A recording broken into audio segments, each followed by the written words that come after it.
नमस्कार प्रेक्षकांनो, मालिकेच्या आजच्या भागामध्ये आपल्याला पाहायला मिळणार आहे की सायली आणि अर्जुन दोघंही आता मधुभाऊंच्या रूममधून आता त्यांच्या रूमकडे निघालेले असतात. तेव्हा प्रतिमात्या त्यांना दिसते. तेव्हा ते दोघंही प्रतिमात्याला म्हणतात, काय प्रतिमात्या? तेव्हा प्रतिमात्या म्हणते, ते रातराणीचं झाड होतं ना, त्याच्याकडे जायचं होतं मला, म्हणून त्याची भेट घ्यायला गेले होते. तेव्हा अर्जुन म्हणत असतो की अगदी बरोबर आहे, मला माहिती आहे प्रतिमात्या, तुला ना त्या झाडाच्या मनातलं पण कळलं असणार आहे. तेव्हा प्रतिमा म्हणत असते, म्हणजे? तर अर्जुन म्हणत असतो, बरोबर आहे ना, अगदी मला जे काय बोलायचं होतं ते तुला बरोबर कळलेलं होतं आणि म्हणून तर तू सगळ्यांच्या समोर माझ्या बाजूने बोलली. अगदी कोणता मुद्दा बोलायचा होता या गोष्टी तुझ्या लक्षात बरोबरच आलेल्या होत्या. तेव्हा प्रतिमा म्हणत असते की अरे, तुम्ही दोघं जण एवढी धडपड करत होता, मधुभाऊंसाठी एवढं सगळं करताय, ज्यांनी एवढ्या सगळ्या गोष्टी केलेल्या आहेत त्यांच्यासाठी तुमच्या मनात एवढं सगळं सुरू होतं, तर मला हे करणं गरजेचंच होतं.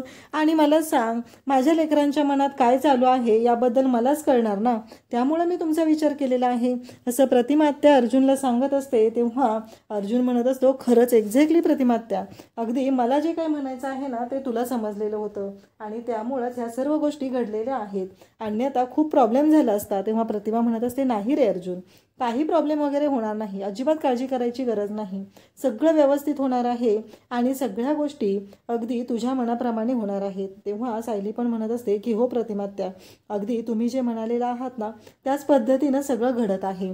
तेव्हा प्रतिमा म्हणत असते की माझी मुलं जर चांगलं काहीतरी करत असतील, घरातल्यांना समजायला थोडासा वेळ लागतो एवढंच ना, तर काही काळजी करायची गरज नाही, काही हरकत घ्यायची गरज नाही, सगळ्या गोष्टी अगदी व्यवस्थित होणार आहेत, कोणत्याही गोष्टींचा अजिबात विचार करू नका. इकडे प्रिया मात्र खूप घाबरलेली असते. तिला आठवत असतं महिपत जशा गोळ्या घालत असतो ते सगळं तिला आठवत असतं. अक्षरशः तिने फरशीवरती खाली बसलेली असते, चेंज केलेलं नसतं, अंगात तेच रंगाचे कपडे असतात, तोंड धुतलेलं नसतं आणि तशीच ती बसून असते आणि तिच्या डोक्यात हे सगळं सुरू झालेलं असतं आणि त्याच वेळी ती रडत असते. तिला खूप भीती वाटत असते.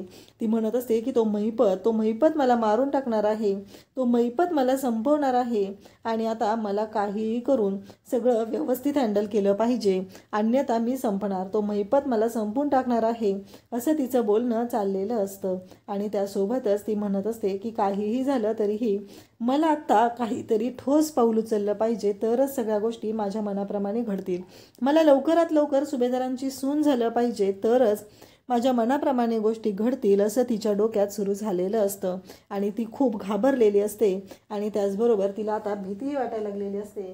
कारण काहीही झालं तरीही अर्जुन सायली कोणत्या थराला जाऊ शकतात, तिची कशी वाट लावू शकतात, ही गोष्ट मात्र प्रियाला चांगलीच माहिती असते.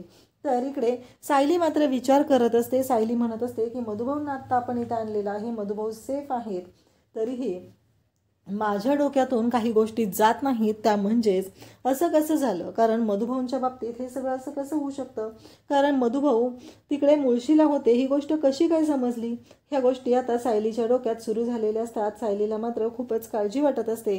सायली म्हणत असते की काहीही झालं तरीही कुठंतरी पाणी मुरते म्हणून हे सगळं झालेलं आहे.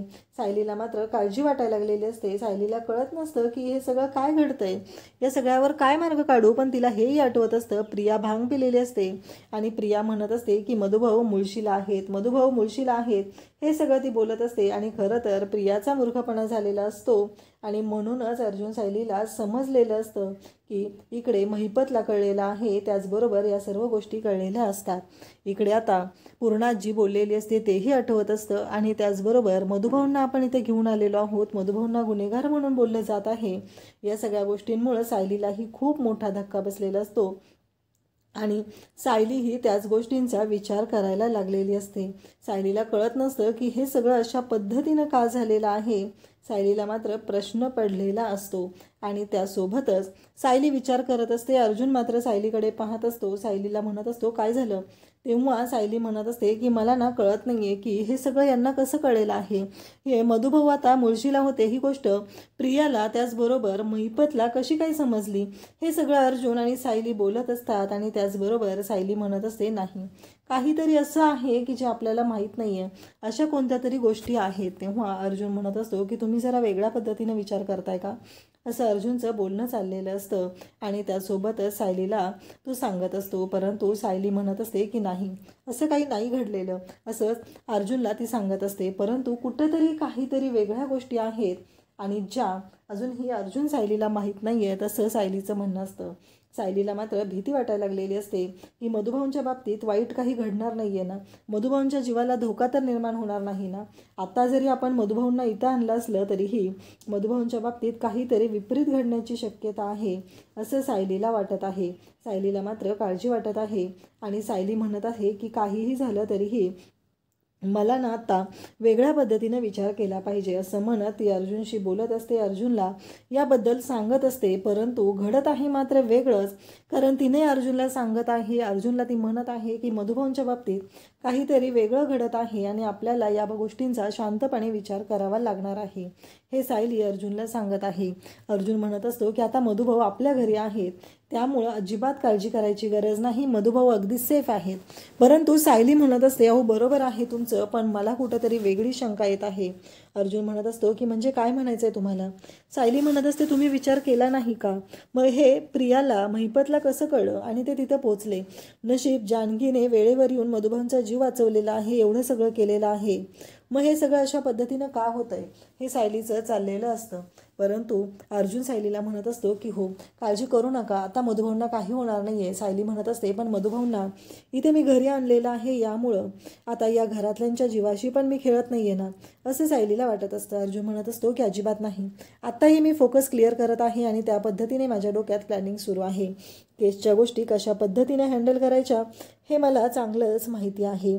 तेव्हा मात्र इकडे आपल्याला पाहायला मिळतं की सायली म्हणत असते, परंतु तेव्हा अर्जुन म्हणत असतो की हो पण माझी एक इच्छा आहे की माझ्यासाठी कॉफी मिळेल का स्ट्रॉंग असं ती तो सायलीला सांगत असतो. तेव्हा सायली म्हणत असते, हो नक्की, मी घेऊन येते तुमच्यासाठी कॉफी असं म्हणत आता सायलीला कॉफी आणण्यासाठी अर्जुन निघालेला असतो. आणि त्यासोबतच आपल्याला पाहायला मिळतं की जेव्हा या सर्व गोष्टी घडत असतात तेव्हा अर्जुन म्हणत असतो की अजिबात काळजी करायची गरज नाही बायको, सगळं व्यवस्थित होणार आहे आणि कोणत्याही गोष्टींचा विचार करायचा नाही असं अर्जुन सायलीला सांगत असतो. सायली म्हणत असते की मला खरंच तुमची ही गोष्ट खूप आवडते की तुमचा फोकस इतका क्लिअर आहे की तुम्ही जरासाही तिथे अजिबात ही करत नाही, फोकस हलू देत नाही. एवढं सगळं घडलेलं आहे पण तरीही तुम्ही तुमच्या गोष्टी तुमच्या पद्धतीनं हँडल केलेल्या आहेत. हे सगळं चालू झालेलं असतं आणि त्यासोबतच आपल्याला पाहायला मिळतं की जेव्हा सायली अर्जुनला म्हणत असते तेव्हा अर्जुन म्हणत असतो की मिळेल ना मला एक कॉफी. तेव्हा सायली म्हणत असते की हो का नाही मिळणार तुम्हाला एक कप कॉफी आणि मी येते ना घेऊन असं म्हणत सायली आता अर्जुनसाठी कॉफी आणायला जाते. अर्जुन म्हणत असतो की झालं मग दुसरं काय हवं आहे मला, माझ्या बायकोच्या हातची जर कॉफी मिळाली तर मग मात्र झालंच की, बाकी कोणत्या गोष्टींची गरजच नाही आहे आणि मला माझ्या गोष्टींवरती आता चांगला फोकसही क्लिअर करता येणार आहे, त्यामुळं टेन्शन घ्यायची गरज नाही. हे सगळं बोलणं चाललेलं असतं आणि त्यासोबतच सायली सगळ्यांना सांगत असते.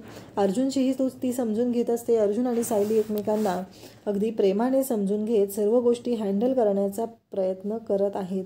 काहीही झालं तरीही आत्ता ह्या केसवरती फोकस क्लिअर करणं गरजेचं आहे हे दोघांनाही माहिती आहे आणि त्यामुळं अर्जुन सायलीला सांगत आहे की लवकरच सगळ्या गोष्टी व्यवस्थित होतील, लवकरच ती साक्षी कायमची जेलमध्ये गेलेली असेल आणि आपण मधुभाऊंना निर्दोष सोडवलेलं असेल.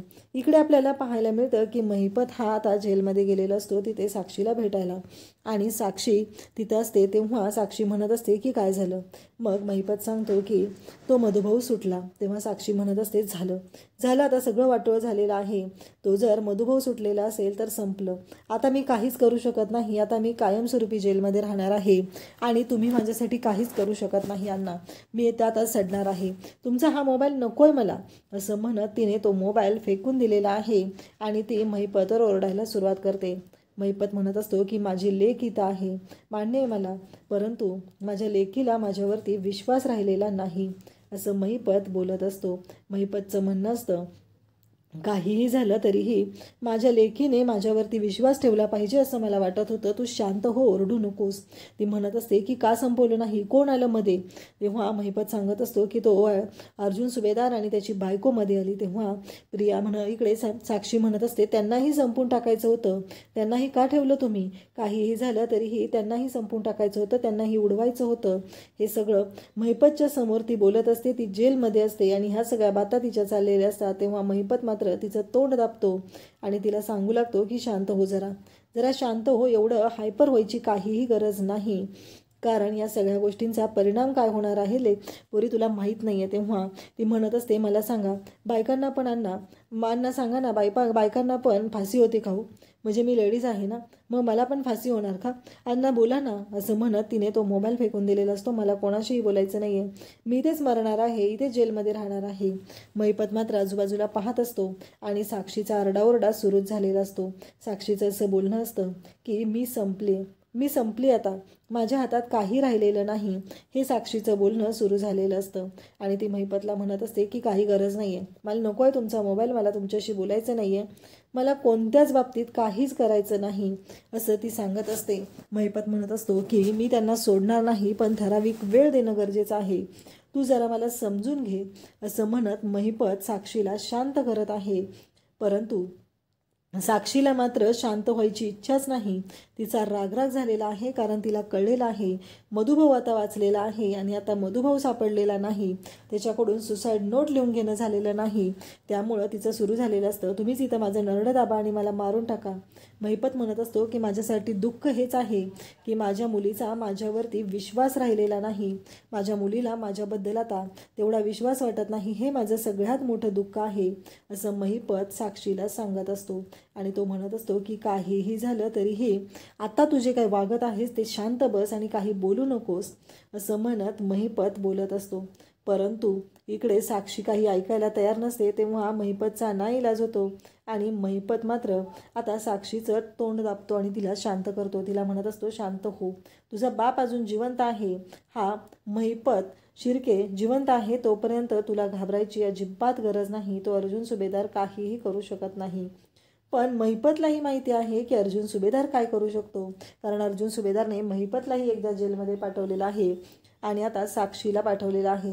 त्यामुळे साक्षीला भीती वाढतच आहे, साक्षी आता पूर्णपणे अडकली जाणार आहे, हे साक्षीलाही माहिती आहे आणि याच गोष्टी महिपतच्याही लक्षात आलेल्या आहेत. साक्षीला महिपत शांत करत आहे, तिला समजवण्याचा प्रयत्न करत आहे, परंतु साक्षीला मात्र अजिबात ऐकून घ्यायचं नसतं. तिची चिडचिड मात्र खूप वाढलेली असते आणि ती महिपतला बोलत असते. इकडे अश्विन, त्याचबरोबर पूर्णाजी, कल्पना आणि प्रताप बोलत असतात. पूर्णाजी म्हणत असते की काहीही झालं तरी आता आपल्याला हे सगळं केलं पाहिजे आणि आज अर्जुनने जे वागलेलं आहे त्यामुळं गोष्टी लक्षात आलेल्या आहेत, त्यामुळं आपल्याला माहिती आहे. अश्विन म्हणत असतो की तुम्ही माझ्या आणि तन्वीच्या लग्नाबद्दल प्रतिमात्याशी बोलणार होता ना, मग ते का बोललेला नाहीत, मला कळत नाही आहे की तुम्ही का सांगितलेलं नाही आहे.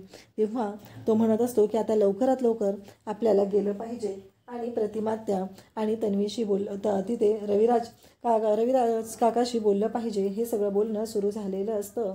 तेव्हा पूर्णाजी म्हणत असते की हो, आता आपला अश्विन आहे ना, अश्विनचाही विचार केला पाहिजे. त्याचबरोबर इकडे कल्पना म्हणत असते की हो अश्विन, आम्ही याच्या आधी तुझ्याकडे दुर्लक्ष केलेलं आहे, पण आता आमचं दुर्लक्ष होणार नाही याची काळजी आम्ही घेऊ, त्यामुळं काळजी करू नको, सगळ्या गोष्टी तुझ्या म्हणण्याप्रमाणे होतील, असं म्हणत ती त्याला समजून सांगत असते. आणि अश्विनला म्हणत असते की हो, आपण आता लवकरच जाणार आहोत. त्याचबरोबर अश्विनचा फोन हा बाहेरच टेबलवरती ठेवलेला असतो आणि अश्विन मात्र त्याचा फोन ह्याचा विसरलेला असतो आणि नेमकं प्रियाने इकडे विचार केलेला असतो की मला लवकरात लवकर काहीतरी गोष्टी इकडे कळल्या पाहिजेत. आणि त्याचबरोबर इकडे पाहायला मिळतं की प्रताप म्हणत असतो, पण मला एक कळत नाही आहे की आता मला एक काळजी वाटत आहे की प्रतिमा आणि सायली अर्जुन यांचं नातं कसं आहे हे आपल्याला चांगलंच माहिती आहे. आपण जर प्रतिमाशी बोललो आणि ही गोष्ट सायली अर्जुनला कळली आणि या लग्नामध्ये काही अडथळा निर्माण झाला तर, हे सगळं बोलणं चाललेलं असतं. आणि तेव्हा मात्र इकडे प्रतिमा, त्याचबरोबर ही गोष्ट सायली अर्जुनला कळली तर आता मात्र समोर आलेलं असतं ते म्हणजे इकडे अर्जुन आणि सायलीला हे सत्य कळू द्यायचं नाही.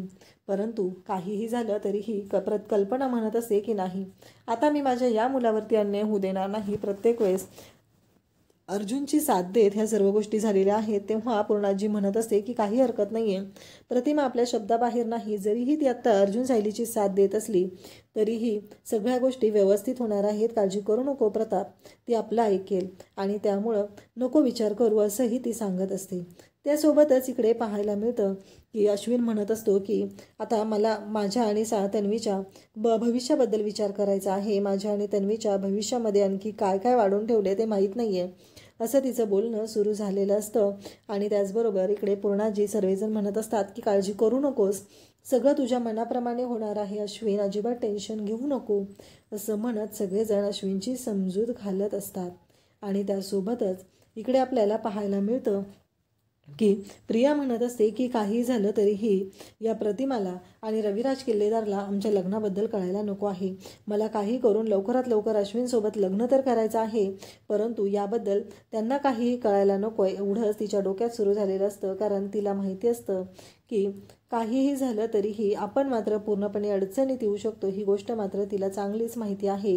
एकदा का रविराजला कळलं आणि प्रतिमाला कळलं तर ते आपलं लग्न लावू देणार नाही. त्यामुळं आता तिच्या डोक्यात वेगळाच प्लॅन सुरू झालेला असतो. ती म्हणत असते की मी आत्ताच्या आत्ता अश्विनला फोन करते आणि अश्विनला सांगून टाकते की काहीही झालं तरीही आत्ता ही गोष्ट तुझ्या घरच्यांना नको सांगू आणि त्यांनी येऊन माझ्या आईशी बोलायला नको आहे.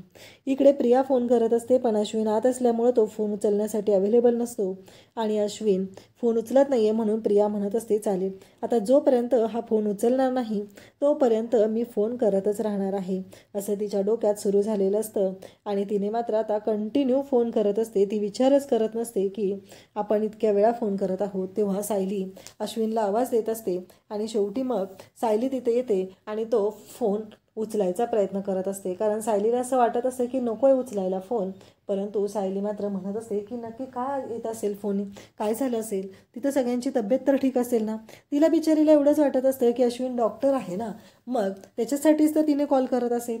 हे सगळं सायलीच्या डोक्यात सुरू असतं. पण तिला कुठं माहिती आहे की तिच्या आणि अर्जुनच्या नकळत या घरामध्ये कोणती दाळशिस्ती आहे याबद्दल तिला कुठं माहिती असतं.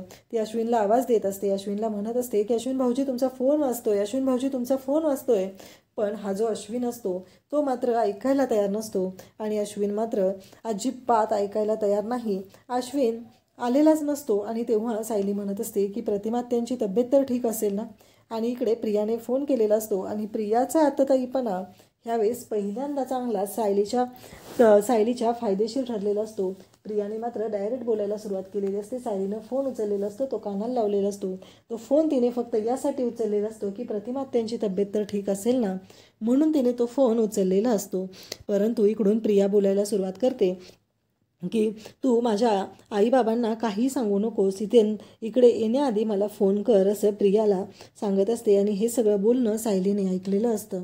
तेवढ्यात अश्विन तिथे येतो आणि ओरडतो आणि तो म्हणतो की माझ्या फोनला हात लावायचा नाही यापुढं. इकडे अश्विन म्हणत असतो की काहीही झालं तरीही माझ्या फोनला हात लावायचा नाही, एवढं लक्षात ठेव, माझ्यापासून लांब राहायचं. तेव्हा सायली म्हणत असते की मला असं वाटलं की प्रतिमा त्यांची तब्येत वगैरे बिघडली की काय, म्हणून मी हा फोन उचललेला होता आणि त्याआधीही मी तुम्हाला बराच वेळा आवाज दिलेला होता, असं सायली स्पष्टपणे सांगत असते. परंतु इकडे अश्विनचा राग अनावर झालेला असतो आणि त्याची चिडचिड वाढलेली असते. सायली म्हणत असते की असं एवढं काय घडलं, म्हणजे फोन तर प्रियाच आलेला होता आणि मी फोन उचलला म्हणून काय प्रॉब्लेम आहे.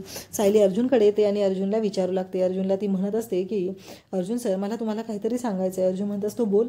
तेव्हा सायली सांगायला सुरुवात करते की आत्ता प्रियाच्या फोनवरती, प्रियाचा फोन आलेला अश्विन भाऊजींच्या फोनवरती, तिकडून ती बोलत होते. ती म्हणत होती की इथे येण्याआधी माझ्याशी बोलून घे, तरच त्यानंतरच माझ्या आईबाबांशी बोलायचं आहे.